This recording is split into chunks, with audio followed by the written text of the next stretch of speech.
Mga sangkay, hindi nyo aakalain at nakakashock ang balitang ito patungkol po sa libu-libu di umanong mga Iranian, mga Muslim, mga sangkay ang na-convert sa pagiging Kristiyano. Well, tingnan po natin ang balitang ito.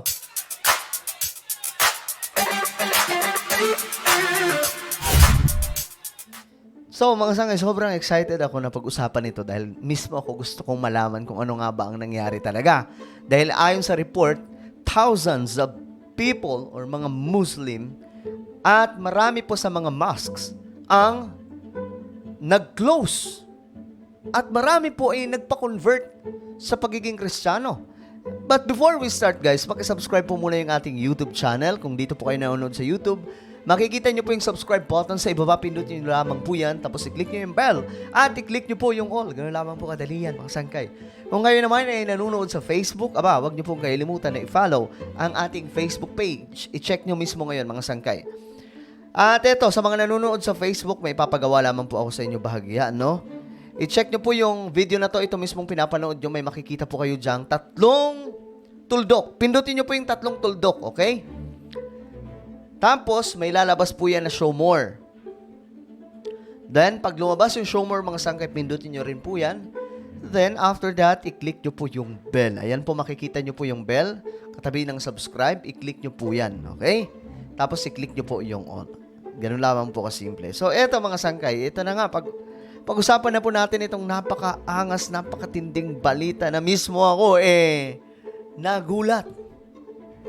Ayon po kasi dito, ito, maraming information ang lumabas na nakita ko. At akala ko, ano lang to, mga fake news, mga sangkay na lumalabas sa social media. But, guys, napun po dito, massive amounts of Muslims convert di umano to Christianity. Doon pa po sa Iran. Alam po natin kung gaano ka-stricto pong Iran. Alam po natin kung ano yung kanilang paniniwala, ano yung kanilang religion. Paano nga ba nangyari itong mga sangkay? Biruin mo, nasa 50,000 di umanong mosques ang nagsara. Tingnan po natin. Not many people are talking about this, but there's a massive revival going on in the Middle East right now. Wow, massive revival. Okay, disclaimer lang, no?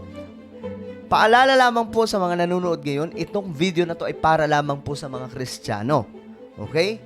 At para po maintindihan ng lahat, hindi po tayo nagdi-discriminate, ano man ang paniniwala ng iba, hindi po tayo naninira, mga sangkay.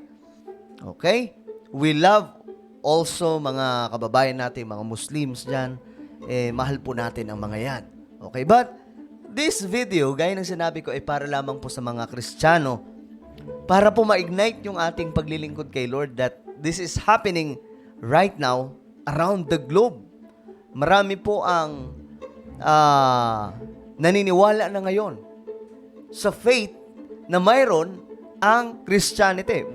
Well, tingnan po natin to. Today we're going to cover it. What's going on, guys? It's Big Nick back for another video. Thank you guys so much for coming back to the channel today. Before we get into today's video, if you guys like Christian content, please give this video a like, subscribe to my channel down below if you are new, and turn on my post notifications so you never miss a new video. Without further ado, let's get into it. Thousands of Muslims in Iran are converting to Christianity, as over 50,000 mosques have closed in the region. In an Grabe, ang dami. Yan po. article by All Arab News, they explain why this is taking place. Mohammed Dilabi, who's a senior cleric for the Iranian president Abraham Raisi, first broke the news where he stated that 50,000 out of 75,000 mosques in Iran have closed their doors. Grabe, napakarami mga sangkay, ha?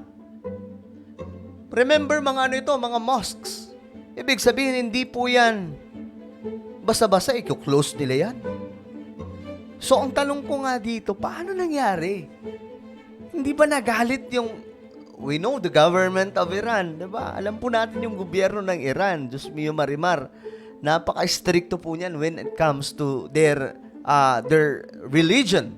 Another cleric by the name Mohammed Maybadi explained that the reason for this is that people are upset over the government's attempts to enforce these hijab laws. The uproar for these hijab laws started last year when Masa Amini was brutally murdered by the Iranian government for not following the Islamic law of wearing a hijab. In Sahih I know what happened. regarding po dyan sa batas nila na yan, marami po ang nagprotesta, mga sangkay, dahil nga po may isa pong babae na dahil po hindi nasunod, ang pagkakaalam po yung hindi nagtatabo ng ulo, mga sangkay, I don't know about it, but something like that. Hindi po niya nagawa yun, mga sangkay. Ngayon, pinarusahan po siya. Then, umabot sa punto na binawian po ng kanyang sariling buhay.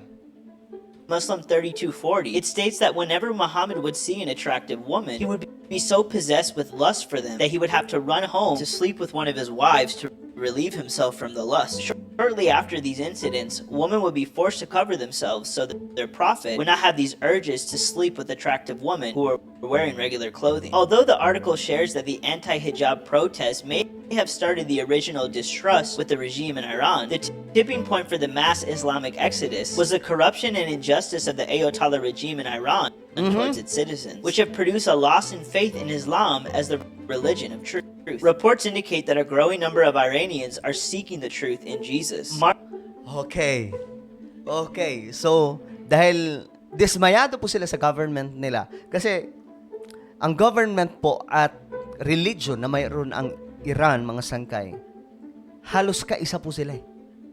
So, hindi po wala pong pagkakahati, mga sangkay. Kumbaga, kung ano yung batas ng religion nila or paniniwala nila, sumasaklaw po yun sa kanilang government.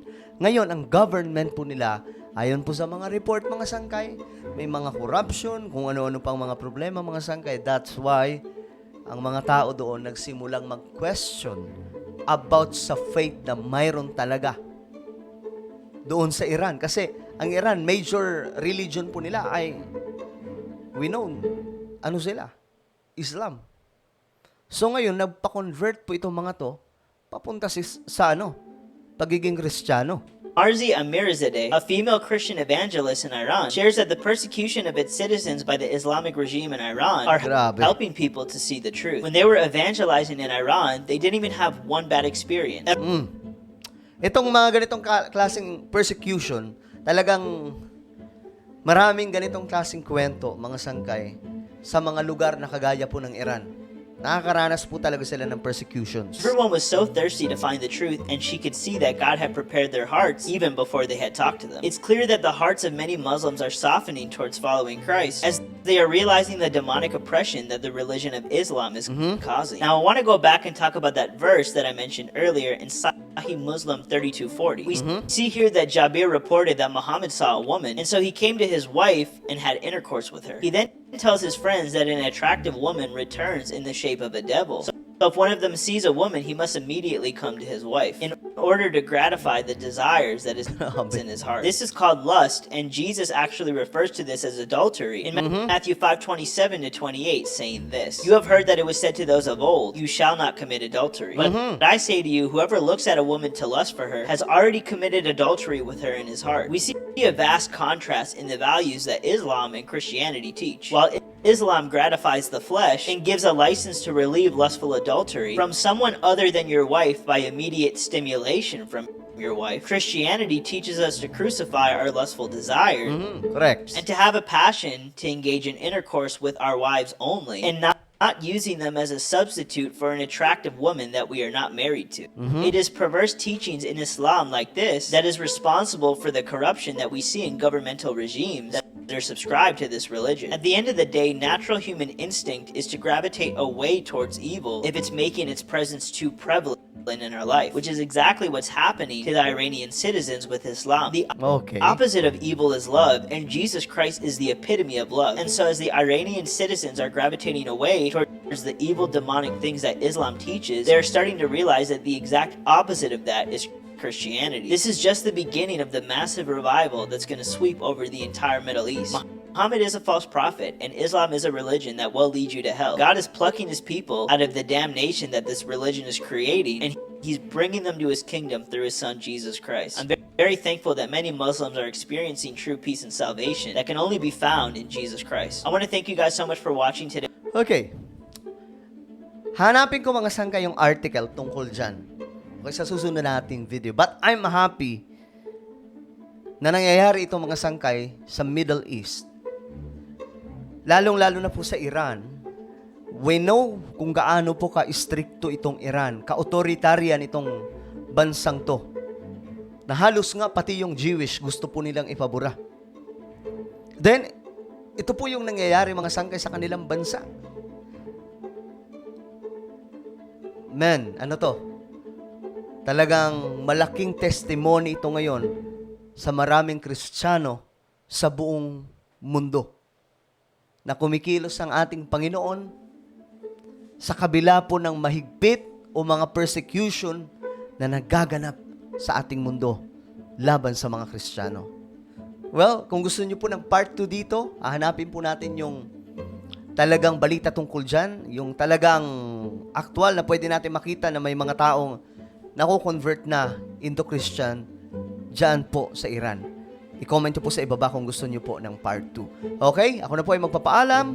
But anyway, mga sangkay, pakisubscribe nga pala yung isa kong YouTube channel. Ito po yung Sangkay Revelation. Sa mga Kristiyano dyan na mahilig po ng vlog, hilig po sa vlog na about sa Bible, about sa mga nangyayari sa ating mundo, related sa Bible, well, hanapin nyo po ito, Sangkay Revelation, at i-click nyo po yung subscribe, i-click ang bell, at i-click nyo po yung all. Okay ba? So ako na po yung magpapaalam hanggang sa muli. This is me, Sangkay Janjan. Palagi nyo pong tatandaan that Jesus loves you. God bless everyone.